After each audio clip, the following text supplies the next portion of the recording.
Bonjour à tous, la séance est ouverte. Monsieur le Premier ministre, Mesdames et Messieurs les membres du gouvernement, Mesdames et Messieurs les députés, mes chers collègues, en ouverture de cette séance, je tiens à saluer la conclusion d'un accord de cessez-le-feu à Gaza au terme d'importants efforts de médiation internationaux, dont ceux de notre pays. Cet accord a d'ores et déjà permis la libération tant espérée de 20 otages détenus par le Hamas à Gaza. Il doit désormais permettre l'intensification massive des opérations humanitaires au profit de la population palestinienne, cruellement éprouvée par 2 ans de guerre. Ces derniers développements positifs ravivent sans aucun doute une lueur d'espoir dans la région, l'espoir que cessent les souffrances, qu'advienne enfin une paix juste et durable à travers une solution à 2 États, garantissant la sécurité et la dignité de tous.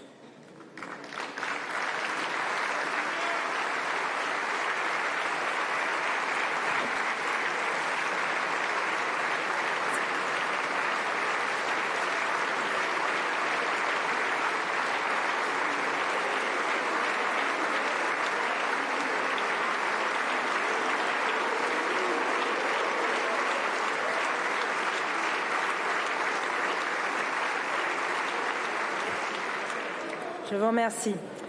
Et en votre nom à tous, je tiens à adresser les félicitations de la représentation nationale à nos 2 compatriotes, M. Michel Devoret, lauréat du prix Nobel de physique 2025, et à M. Philippe Aghion, lauréat du prix Nobel d'économie 2025.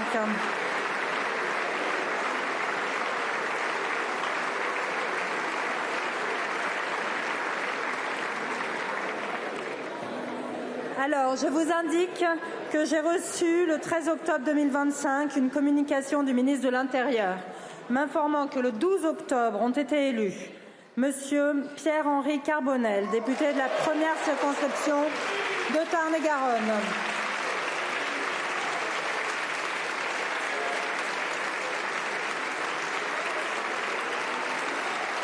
et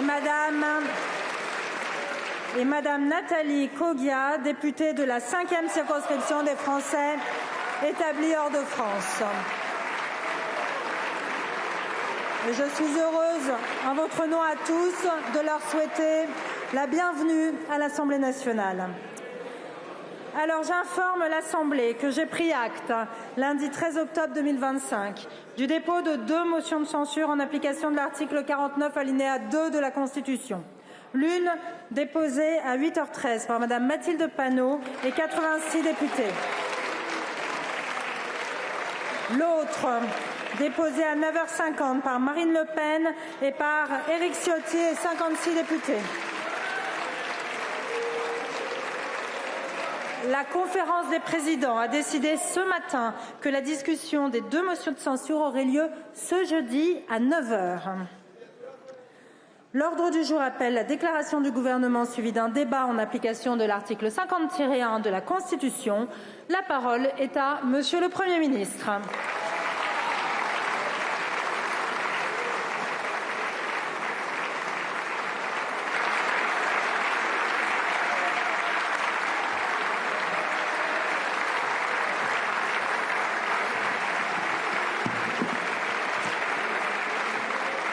Madame la Présidente, Mesdames et Messieurs les parlementaires, il faut savoir tirer les bienfaits d'une crise. J'ai accepté la mission que m'a confiée le Président de la République parce que la France doit avoir un budget, parce qu'il y a des mesures d'urgence à prendre sans attendre, c'est un devoir. Je l'accomplirai sous certaines conditions qui découlent d'évidence de la composition de cette Assemblée. Certains aimeraient voir cette crise parlementaire virer à la crise de régime. Cela n'aura pas lieu grâce aux institutions de la Ve République et à ses soutiens, mais cette crise a des racines. D'autres crises sont palpables, profondes, entremêlées. Crise sociale, économique, financière, écologique, climatique, culturelle, internationale. Aux crises habituelles s'ajoutent les crises imprévisibles, comme celle du Covid ou de l'énergie, sans oublier les guerres. En s'ajoutant à certaines dépenses qui augmentent de manière automatique, elles expliquent pour l'essentiel la situation financière dans laquelle nous sommes. Là non plus, il ne faut rien oublier. En vérité, plus qu'une crise, je crois que nous changeons de monde, créant des fractures tout aussi locales que mondiales et des bouleversements géopolitiques majeurs. Une révolution de même ampleur que la révolution industrielle remet tout en cause. Cette révolution digitale, sociétale, bouleverse notre façon de vivre. Elle choque, effraie. Il y a le monde d'avant, il y a ce monde de demain. L'irruption de ce nouveau monde provoque 1000 conflits, 1000 raidissements. Nous vivons et nous vivrons dans une époque de crise. Soit on les subit, soit on les utilise. Soit on change, soit on saura changer. Le dégagisme, c'est cela. Ceux qui ne changent pas, ceux qui s'agrippent aux vieux réflexes, aux postures, disparaîtront. En politique comme en tout, en France comme ailleurs, le basculement du monde ne s'arrêtera pas. Au fond, c'est la place de la France et des Français dans ce nouvel environnement qui est en jeu. Restera-t-elle parmi les pays dont la voix compte? Restera-t-elle indépendante? Le déclin n'est pas certain, le progrès non plus. Tout dépend de notre capacité à innover, en matière politique comme en matière sociale, économique ou scientifique. Innover, c'est vrai pour le gouvernement. J'ai pris acte de cet impératif. Innover, c'est assumer des ruptures. Le monde n'attend pas. Dans la vraie vie, nos concitoyens, pas les statistiques, travaillent, s'inquiètent, attendent des solutions. J'ai proposé un gouvernement de mission, d'objectifs. Il n'agira qu'avec l'Assemblée nationale et le Sénat. À nous, au-delà des divergences, des écoles de pensée, des confrontations, de valoriser ce qu'il est possible de faire ensemble. La défiance de nos concitoyens n'épargne personne. Ou bien la politique sert à quelque chose et les politiques trouvent des terrains d'entente, ou bien ils ne les trouvent pas et la déception se répand autant que l'impuissance. Je vous propose d'avancer. L'Assemblée, dans sa diversité et ses divisions, ressemble aux Français. Elle est le fruit du choix des Français. Elle traduit les doutes, peurs et espérances de millions de nos compatriotes. En un mot, cette Assemblée n'a jamais été aussi représentative des Français. Il faut en tirer toutes les conséquences. Jusqu'ici, on en a tiré essentiellement des conséquences négatives. On peut aussi en tirer des conséquences positives. Il serait temps. Pour avancer, la première condition élémentaire est de pouvoir compter sur le soutien des députés qui portent le besoin de stabilité. Je remercie toutes celles et ceux qui ont annoncé leur soutien. J'ai proposé au président de la République un gouvernement pour donner un budget sérieux et fiable pour la France, utile et bon pour les Français dans les 3 mois. Ce gouvernement incarne le renouvellement avec l'entrée d'experts parmi les plus compétents de notre pays. Chacun apporte une expérience incontestable. Je les en remercie. Ils quittent des fonctions stables pour se frotter à une vie politique qui n'a pas toujours montré sa meilleure face ces derniers jours. Ils serviront le pays avec une nouvelle génération de parlementaires qui partagent l'envie d'avancer. Toutes et tous ont une feuille de route, tous ont conscience des difficultés. Pour réussir à faire avancer notre pays avec une Assemblée nationale divisée, la seconde condition, que j'avais sans doute insuffisamment mesurée, je le reconnais devant vous, est de tenir le gouvernement le plus éloigné possible des divergences légitimes qui s'expriment à travers les partis politiques. Il est logique que chacun affirme ses convictions, chacun pose ses lignes rouges avec d'autant plus de force que des élections se profilent, c'est tout naturel. Le gouvernement de la République assure la continuité de l'action de l'État, porte ses propres convictions dans le respect de la diversité de ses membres, mais il doit incarner l'ouverture au débat et au compromis. Qui recherche les points d'accord, d'action, plutôt que de cultiver les différences? Parce que dans la situation du monde, marquée par une instabilité financière, militaire, économique, commerciale, migratoire, climatique, mieux vaut montrer une France unie qu'une France divisée. C'est une évidence qui est tellement évidente qu'elle disparaît tant on se complaît dans des querelles intérieures. Ce que je vous propose, c'est de trouver un chemin commun malgré les divergences. Le gouvernement proposera, nous débattrons, vous voterez. Là encore, c'est une rupture. La troisième condition, pour réussir cette mission est de redonner du sens à la politique. Pas par des mots, mais par des actes, par une nouvelle pratique du pouvoir qui doit amener plus de progrès pour nos concitoyennes et nos concitoyens. Mesdames et messieurs les parlementaires, partager le pouvoir avec le Parlement, voici incontestablement une rupture. Dans une assemblée divisée, un gouvernement, même en s'appuyant sur la majorité la plus relative, ne peut, dans la durée, agir sans tenir compte des oppositions. Ce n'est pas possible, ce n'est plus possible et surtout, ce n'est pas souhaitable. J'ai renoncé à utiliser l'article 49, alinéa 3 de la Constitution. C'est la garantie pour l'Assemblée nationale que le débat, notamment budgétaire, mais pas seulement, dans tous les domaines, ira jusqu'au bout, jusqu'au vote. Cette décision est forte de changements radicaux. La légitimité démocratique, c'est une démocratie où le Parlement a un rôle politique, expliquait Michel Debré, père de notre Constitution. Le Parlement et le gouvernement ayant, je le cite encore, chacun une semblable importance dans la marche de l'État et assurant les moyens de résoudre les conflits qui sont, dans tout système démocratique, la rançon de la liberté. Et la rançon de la liberté, pour reprendre ce terme, c'est la responsabilité. Le gouvernement présente le budget qu'il estime souhaitable. Le Parlement l'examine, le discute, le modifie. C'est sa liberté. Et 149.3, sans majorité absolue, le Parlement aura le dernier mot. C'est sa responsabilité et nous devons lui faire confiance. Nous ne devons pas en avoir peur. Cela paraît de bon sens. C'est pourtant presque une révolution. À vous de saisir ce pouvoir qui est une chance, un bel exercice de responsabilité pour montrer à toutes celles et à tous ceux qui en doutent que la démocratie représentative n'est pas morte et que l'Assemblée nationale et le Sénat restent l'endroit du pouvoir de décision, du pouvoir d'agir. Quel parlementaire dira à ses concitoyens qu'il ne veut pas discuter le budget de l'État, le budget social de la nation? N'est-ce pas le cœur même de la fonction parlementaire? En renonçant au 49.3, il n'y a plus de prétexte pour une censure préalable. N'est-ce pas d'ailleurs ce que réclamait une grande partie de cette Assemblée? Je ne reprendrai pas ici les déclarations des uns et des autres. Vous le demandiez, c'est fait. J'avais promis une rupture, cela en est une. Les débats sur la fiscalité, sur le niveau des dépenses publiques, sur le déficit public, chaque parlementaire se prononcera. Les débats sur les moyens à allouer pour l'écologie, la sécurité, l'éducation, le logement, les collectivités locales, la culture, l'agriculture, nos services publics, chaque parlementaire s'en saisira. Cette fois, son vote dictera la copie finale. On verra la position de chacun sur la dette, les impôts, les dépenses, les économies. Chaque vote sera un acte. Le budget sera donc au cœur du débat. Alors, que contient ce budget initial? Une maîtrise des comptes publics qui réduira le déficit. Dans la copie proposée par le gouvernement, il est réduit à 4,7% du PIB contre 4,6% suite au retrait de la suppression des 12 jours fériés.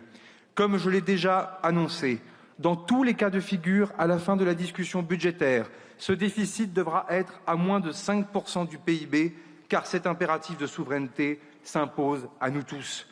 Nous ne pouvons pas placer notre pays en dépendance durable de prêteurs étrangers. Et je ne serai pas le Premier ministre d'un dérapage des comptes publics. Aussi, dès 2025, nous aurons respecté les 5,4% de déficit prévus par mon prédécesseur. Le gouvernement proposera un projet qui, par essence, est perfectible. Il est urgent de continuer à dépenser moins. L'État a engagé une revue de ses dépenses. Des économies seront faites et il faudra désormais qu'elles s'inscrivent dans un cadre pluriannuel en s'appuyant sur une véritable réforme de l'État. J'y reviendrai dès demain devant le Sénat et devant vous dans les jours qui viennent. Sur les dépenses de l'État, on peut faire beaucoup, à la condition de repenser son action en profondeur, de réussir sa transformation numérique, de moderniser ses interventions et d'alléger considérablement certaines procédures qui ne sont plus explicables. Tout le monde prône la simplification. Nombre d'acteurs dans le pays la réclament. Une majorité d'idées dans les deux chambres est possible sur ce sujet. D'autres économies seront engagées en luttant plus rigoureusement contre les fraudes, qu'elles soient sociales ou fiscales. Là encore, c'est une question de justice. Trop d'argent public est gaspillé parce qu'on ne contrôle pas assez à quoi il sert. Un projet de loi contre les fraudes a été déposé ce matin, en même temps que le budget de l'État et de la sécurité sociale. C'est la première fois, vous pouvez vous en emparer. Il y a par ailleurs des baisses d'impôts pour les petites et moyennes entreprises. Il y aura des hausses d'impôts ciblées et exceptionnelles pour certaines très grandes entreprises. Baisse d'impôts d'un côté, hausse de l'autre, pour mieux répartir les efforts au sein des contribuables et garder une maîtrise de nos prélèvements obligatoires qui sont déjà très élevés pour financer notre modèle de redistribution au profit des plus modestes. La fiscalité des très grandes fortunes parmi nos compatriotes a pu interpeller un certain nombre d'entre vous.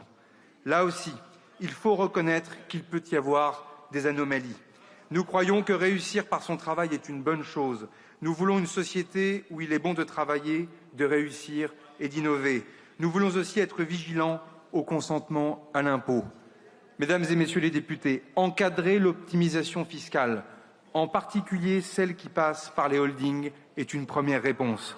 Nous demanderons à créer une contribution exceptionnelle des grandes fortunes que nous proposons d'affecter au financement des investissements du futur qui touchent à notre souveraineté pour les infrastructures, la transition écologique ou la défense.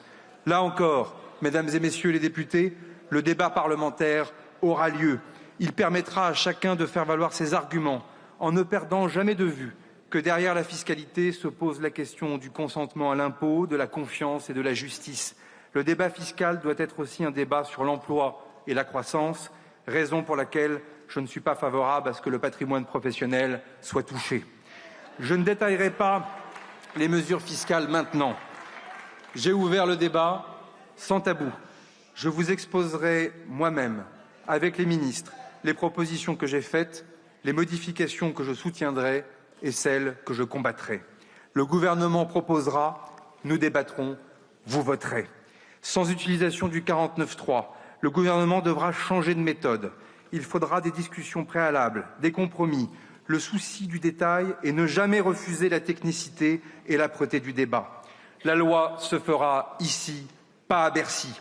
Je montrerai moi-même l'exemple en portant la discussion générale du budget de l'État et du budget de la sécurité sociale ici même dans les tout prochains jours.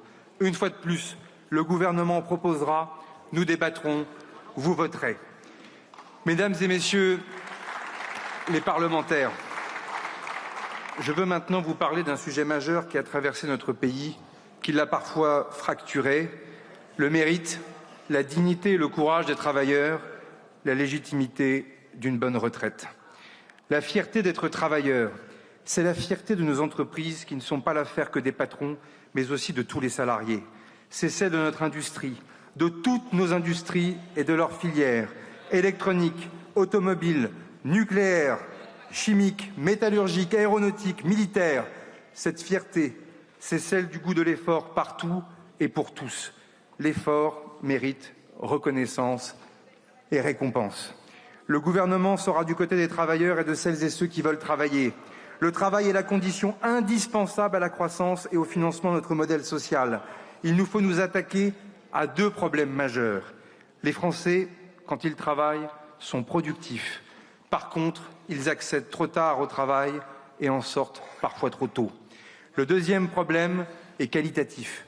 Nous avons en proportion trop d'emplois de services moins rémunérés et pas assez d'emplois industriels qualifiés. C'est la raison pour laquelle il est urgent d'accélérer la réindustrialisation de notre pays par l'investissement, l'innovation, mais aussi par notre politique énergétique. Nous croyons à la promotion interne, à l'ascenseur social.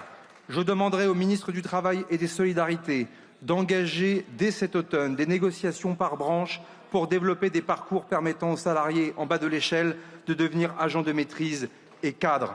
Le travail, le mérite, la volonté de progresser doivent être encouragés et récompensés. Comme le disait Gabriel Attal à cette tribune, on ne peut pas rester au SMIC des années sans perspective de progression. Des nouveaux ministres sont arrivés avec de nouvelles idées. C'est d'ailleurs pour cette raison qu'ils sont là. Le gouvernement présente un budget pour l'emploi, pour produire, pour que le travail paie. Nous soutiendrons la rémunération, le logement, la santé des travailleurs. Ce sera aussi un budget pour préserver l'outil de production avec la reprise de la baisse de la CVAE, impôt qui pèse sur la production de nos petites et moyennes entreprises. Des propositions ont émergé de plusieurs groupes parlementaires ici même pour le pouvoir d'achat des travailleurs, là aussi, toutes seront examinées, toutes seront débattues et font actuellement l'objet d'un travail technique préalable par les ministres en charge. Une fois là encore, le gouvernement proposera, nous débattrons, vous voterez. Être du côté des travailleuses et des travailleurs, c'est être aussi auprès de celles et ceux qui ont travaillé toute leur vie et qui sont à la retraite. Nous respectons les travailleurs, donc nous respectons les retraités. Mesdames et messieurs les parlementaires, je vis donc avec quelques convictions simples, celles qu'il faut garantir l'équilibre de notre système, qu'il faut le financer pour les générations futures, qu'il faut pour chacun une retraite digne et pérenne. Il y a moins de cotisants qu'avant et plus de retraités. Cela s'impose à nous, comme dans plusieurs pays européens. Plus personne ne peut le nier. Mais je ressens aussi ce que la dernière réforme, pourtant nécessaire, a provoqué. Des tensions, des inquiétudes, de la lassitude, parfois un sentiment d'injustice ou d'incompréhension, y compris à tort ou à raison dans sa dimension démocratique. Alors, est-ce que le gouvernement est prêt à un nouveau débat sur l'avenir de notre système de retraite? La réponse est oui. Une réforme sociale, aussi nécessaire soit-elle, ne peut tenir que si elle est comprise et équitable. Cet enjeu reste un enjeu d'avenir. J'ai toujours indiqué que l'avenir de nos retraites serait au cœur de la prochaine campagne présidentielle. Mais nous devons entendre que ce débat est demandé dès maintenant par des forces politiques et syndicales légitimes. Paradoxalement, cette période de quelques mois d'ici à l'élection présidentielle peut être une opportunité pour avancer, y compris sur ce sujet difficile des retraites. J'ajoute que la plus grande richesse pour notre pays, c'est la stabilité et la capacité à recréer la confiance entre les acteurs, notamment chez les partenaires sociaux. La maîtrise des comptes publics, la croissance, l'emploi, le renforcement de notre défense, la perspective de réformes utiles votées d'ici à 2027 reposent sur notre capacité collective à acter cette stabilité politique. La plus grande richesse du pays, c'est sa capacité collective à aller de l'avant. C'est pourquoi je proposerai au Parlement dès cet automne que nous suspendions la réforme de 2023 sur les retraites jusqu'à l'élection présidentielle. Aucun relèvement de l'âge n'interviendra à partir de maintenant jusqu'à janvier 2028, comme l'avait précisément demandé la CFDT. En complément, la durée d'assurance sera elle aussi suspendue et restera à 170 trimestres jusqu'à janvier 2028. Mais je le dis ici très directement, suspendre pour suspendre n'a aucun sens. La suspension en préalable de rien serait irresponsable. Cette suspension doit installer la confiance nécessaire pour bâtir de nouvelles solutions.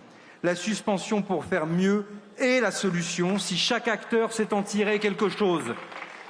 Mesdames et messieurs les parlementaires, résumons.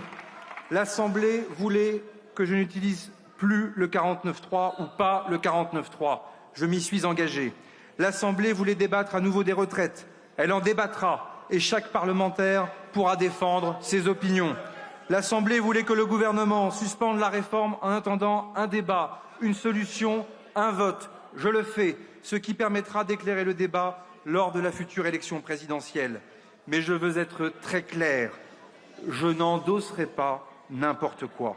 Le coût de la suspension pour notre système de retraite est de 400 millions d'euros en 2026 et d'1,8 milliard d'euros en 2027. Cette suspension bénéficiera à terme à 3,5 millions de Français. Elle devra donc être compensée financièrement, y compris par des mesures d'économie. Elle ne pourra pas se faire au prix d'un déficit accru. J'ai pris des engagements. Ceux que les oppositions demandaient. J'en prends un supplémentaire. Et il doit être entendu par chacun, y compris, mesdames et messieurs les députés, par nos prêteurs sur les marchés financiers.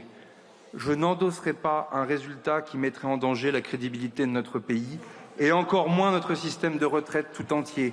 Je fais des pas en avant, à chacun aussi d'en faire. Mesdames et messieurs les parlementaires,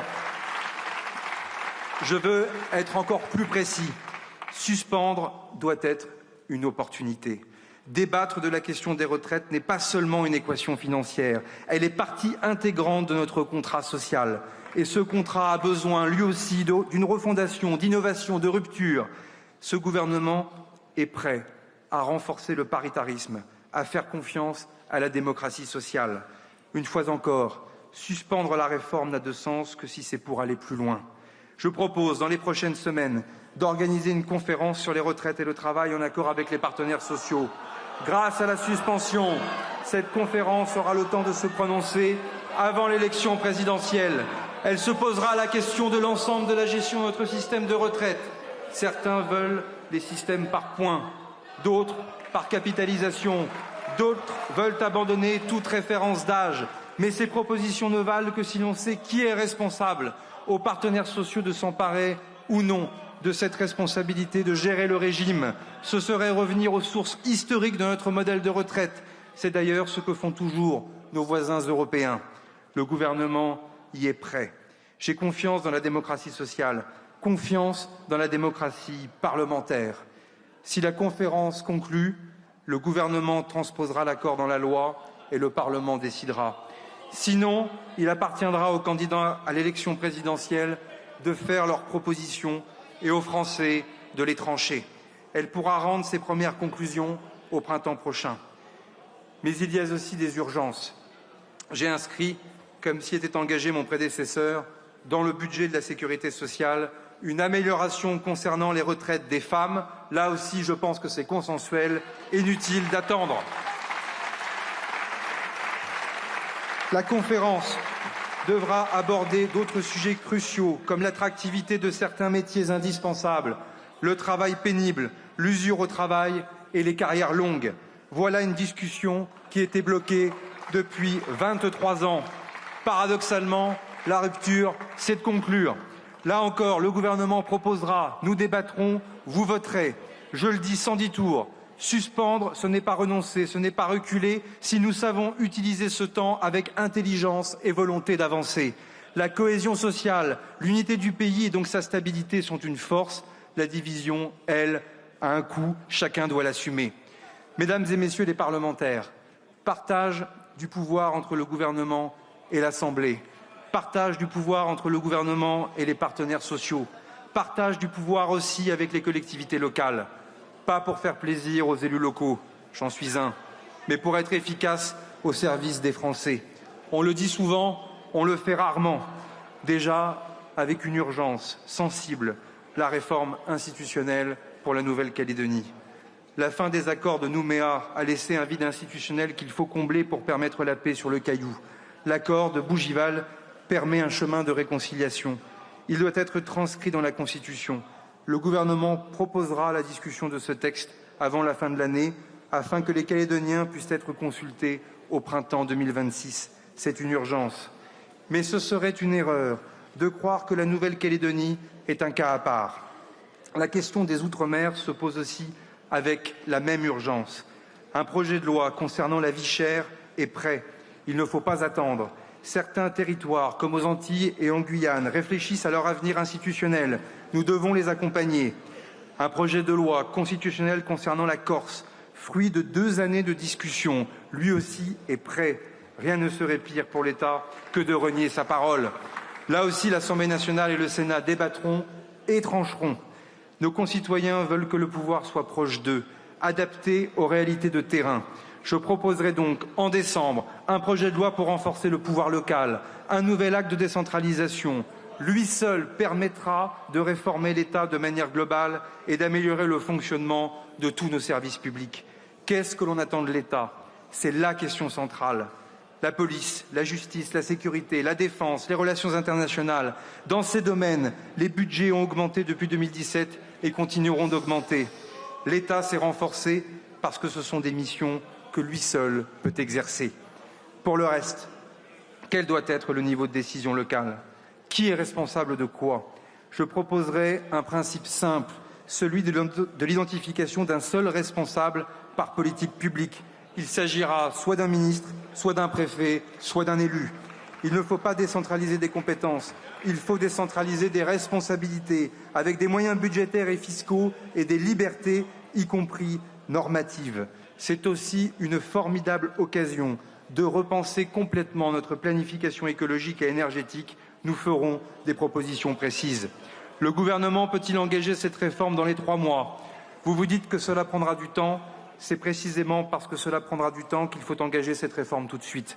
Sinon, elle sera reportée une fois de plus. Et jusqu'à quand? Au plus tôt dans 2 ans, après l'élection présidentielle. Nous n'attendrons pas. Des majorités sur ce texte sont possibles dans les 2 chambres. Le gouvernement en proposera, nous débattrons, vous voterez. Mesdames et messieurs les députés, ne pas attendre. Il y a urgence pour tenir le calendrier d'adoption du budget et voter le meilleur budget. Urgence pour renforcer le dialogue social. Urgence, avant les élections municipales, de mieux répartir les compétences et réformer l'État.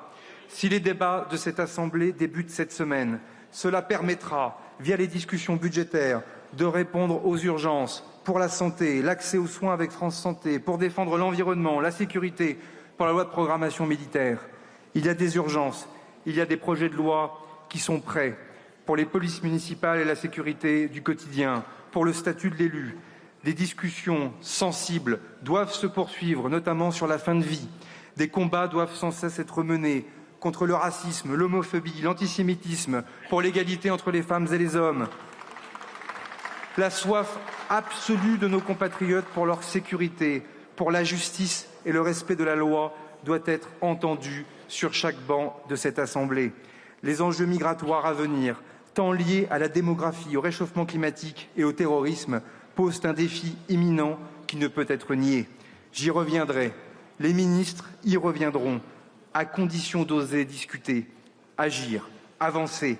Tout cela, nous pouvons le faire ensemble dans les mois qui viennent si nous mettons fin, mesdames et messieurs les parlementaires, à cette crise. Désormais, cela dépend de vous. Je sais, je n'ai pas obéi à l'exercice de style habituel d'une déclaration de politique générale, collectant chaque domaine d'intervention de l'État, citant chacune des préoccupations de nos concitoyens dans leur travail, leur famille, leur village ou leur ville. Que personne ne se sente oublié. Je pense, sinon à tout, je n'en ai pas la prétention, en tout cas à toutes et à tous. Cela est facile, il me suffit de me sentir utile à mon pays, et je vous le dis avec toute ma conviction, avec aussi tout ce que j'ai appris au ministère des Armées, les seuls qui se réjouiraient d'une crise, d'une panne budgétaire en France, ce ne sont pas les amis de la France.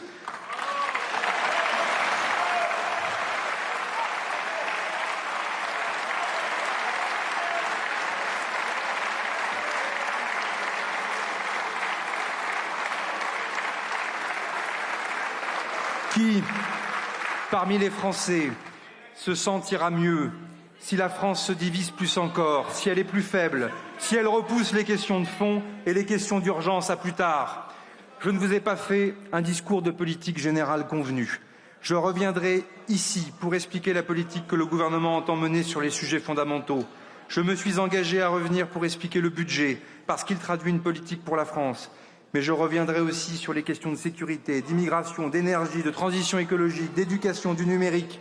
Sur tout cela, nous ferons des propositions, nous débattrons et à la fin, vous voterez. Je ne vous ai pas présenté un programme à long terme. C'est un gouvernement de mission. L'urgence est de redonner son sens à la politique, de redonner confiance en la politique, de respecter les engagements de chacun, y compris ceux des oppositions. La vraie démocratie permet à celles et ceux qui ne sont pas d'accord de travailler ensemble, sans rien renier de leurs convictions. C'est ce qui se passe dans toutes les démocraties du monde et même dans tous les conseils municipaux de France. Osons, il suffit de faire un pas, c'est comme cela que l'on avance pour la France et pour les Français. Je vous remercie.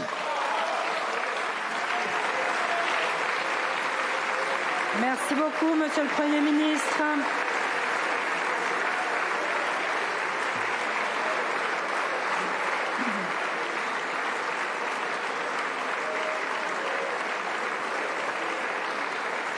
Merci beaucoup, Monsieur le Premier ministre. La parole est à présent à Monsieur Laurent Wauquiez, président du groupe Droite républicaine.